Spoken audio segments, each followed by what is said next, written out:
অস্ট্রেলিয়ার পর চোট হানা দিয়েছে ভারতীয় শিবিরে।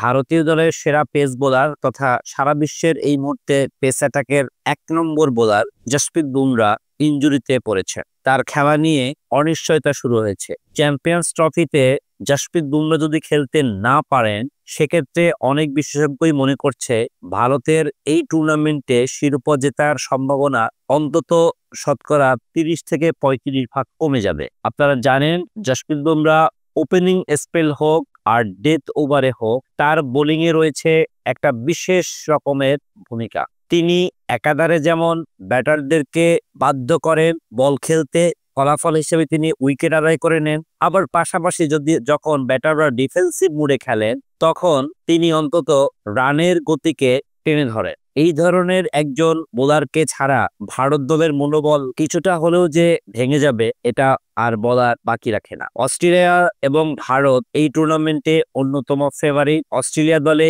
ইনজুরি এবং অবসরজনিত কারণে মূল একাদশের প্রায় 4 জন খেলোয়াড় বাইরে চলে গেছে। এখন ভারত শিবিরেও আসলো সেই ধরনের একটি সংবাদ। জসপ্রীত বুমরার বদলি হিসাবে ভারতে কাকে নেওয়া হবে তা এখনো ঘোষণা করা হয়নি, তবে ধারণা করা যায় এক্ষেত্রে যদি জসপ্রীত বুমরা খেলতে না পারেন, তাহলে মোহাম্মদ সামিকেই জসপ্রীত বুমরার জায়গায় পেস অ্যাটাকের নেতৃত্ব দিতে হবে। বৈশ্বিক এত বড় একটি আসরে কোনো একজন ইম্পর্টেন্ট খেলোয়াড়কে না পেলে সেই আসরের সৌন্দর্যটাই অনেকখানি হারিয়ে ফেলে। আর যে দল সেই ধরনের খেলোয়াড়দেরকে বাদ রেখে খেলতে আসে, তাদের মনোবলে অবশ্যই ঘাটতি ঘটে। আমরা জানি ভারত এই মুহূর্তে খুব দুর্দান্ত ক্রিকেট খেলছে। তাদের ব্যাটিং, বোলিং, ফিল্ডিং সব দিক থেকেই বলা যায় যে এটি কমপ্লিট প্যাকেজের দল। 2023 সালে ওডিআই বিশ্বকাপের ফাইনালিস্ট তারা, যদিও তারা ফাইনালে তাদের নিজেদের মাটিতেই অস্ট্রেলিয়ার কাছে হেরে গেছে, কিন্তু 2024 সালে টি-20 ওয়ার্ল্ড কাপে ভারত কিন্তু ঠিকই